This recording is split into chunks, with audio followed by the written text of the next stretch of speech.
আজকে আমার খুবই পছন্দের একটা ভর্তার রেসিপি শেয়ার করছি। আর এই শীতে এই ভর্তাটা খেতে বেশি ভালো লাগে।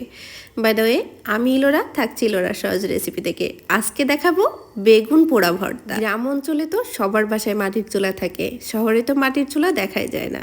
তাই বলে কি বেগুন পোড়া খাবো না? অবশ্যই খেতে পারি। আমি এই প্রসেসে সবসময় বেগুন পোড়া করে থাকি। আর বেগুন পোড়াটা কিন্তু মাটির চুলার মতনই টেস্ট হয়। প্রথমে একটা বেগুন নিয়ে নিচ্ছি, বেগুনটাকে ভালো মতো ধুয়ে বেগুনের গায়ে হালকা করে সরিষার তেল লাগিয়ে নিব। তাও কিন্তু গ্যাসের চুলাতে না, ইন্ডাকশন চুলাতে বেগুন পোড়াটা করে দেখাবো। ইন্ডাকশন চুলার উপরে একটা স্ট্যান্ড বসিয়ে নিচ্ছি, আর যে কোনো হাঁড়ি পাতিল রাখা স্ট্যান্ড দিয়েই এটা করে নিতে পারেন। স্ট্যান্ডের উপরে রেখে বেগুনটাকে লো হিটে করে আস্তে জালে হিট দিয়ে দিয়ে পুড়িয়ে দিব। এতে চুলাটা একটু খারাপ হয়ে যাবে, তবে চুলাটা ঠান্ডা হয়ে গেলে ভালো করে পরিষ্কার করে নেওয়া যাবে। বেগুনটা উল্টিয়ে পাল্টিয়ে খুব ভালো মতো আমি পুড়িয়ে নিয়েছি। এবার বেগুনটা